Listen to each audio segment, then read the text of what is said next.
Hi again, Ellis and Owen. I've got another book for you now. This is called Mr. Large in Charge. Who do you think Mr. Large is? What sort of animal do you think he is? Give you a clue. It's the book. I think he's an elephant. You're right. It's written by Jill Murphy. Let's see what this book's about then. I don't know if you've heard this one before. Mr. Large in Charge. Here we go. Can you see it? Mrs. Large opened one eye and peered out at the morning. She forced open the other eye, dragged herself out of bed and set off downstairs to the kitchen, where Mr. Large had kindly started the children on their breakfasts. See them, see her. You look ghastly, dear, said Mr. Large. Don't say that to Mummy, said Laura indignantly. Mummy looks beautiful, exclaimed Lester.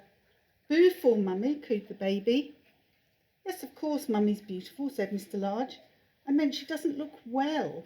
Are you feeling all right, dear? You see them having their breakfast.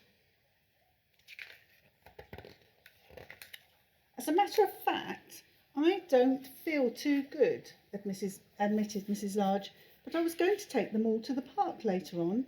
Then there's the shopping and the lunch and there's... Well, you don't have to worry about any of that, said Mr. Large. It's the weekend, so I'm in charge. Go on, back to bed with you. We'll take care of everything, won't we, kids? You bet, yelled Lester. Mrs. Large trudged back upstairs, clutching a nice hot water bottle, and sank back into the bed, which was still warm. What a treat, she said. See, she's gone back to bed.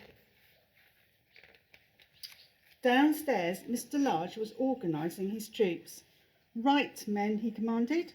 We're not all men, said Laura. Oh, you know what I mean, said Mr. Large. Well, troops, then, all right? I'll take the worst task. That's the washing up. Lester, you can tackle the hoovering. Luke, picking things up off the floor. Laura and the baby, general dusting and cushion plumping. Quick march. 1, 2, 1, 2, off you go.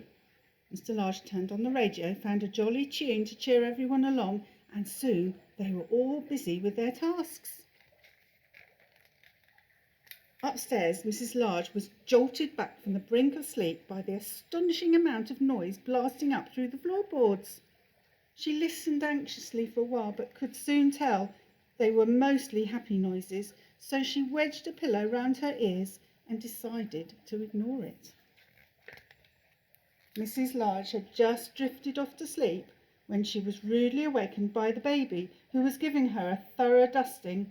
Look, he's got the feather duster. Can you see? He's got the feather duster and he's dusting Mummy. Sorry, Mum, yelled Laura, rushing in and grabbing the baby. The baby began to scream and hung onto the bedclothes so that they both fell over backwards. This isn't proving very restful, Laura, said Mrs. Large crossly, as Laura disentangled herself from the baby and attempted to bundle the bedclothes back onto the bed. Mummy, Huggy, screamed the baby.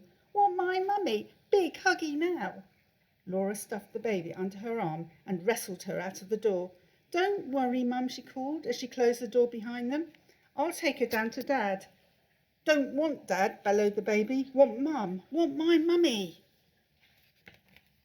Mrs. Large rearranged the mangled bedclothes and snuggled down, feeling decidedly jangled. Suddenly there was an almighty crunch from downstairs, and the hoover stopped abruptly. The bedroom door opened, and Lester looked in. It's all right, Mum, he reassured her. Nothing broke. It just sounded bad. Luke's head appeared round Lester's knees. That's right, Mum, he agreed. Nothing to worry about. You just go back to sleep. Everything's under control. Dear, doesn't sound good, does it? Mrs. Large was finally dropping off when Mr. Large crashed open the bedroom door. We're all off to the park now, dear, he announced. We'll get the shopping on the way home, then we can bring you up a nice lunch. Thank you, dear, said Mrs. Large. I'm having a lovely rest. Mr. Large beamed and blew his wife a kiss as he backed out of the room, closing the door very quietly.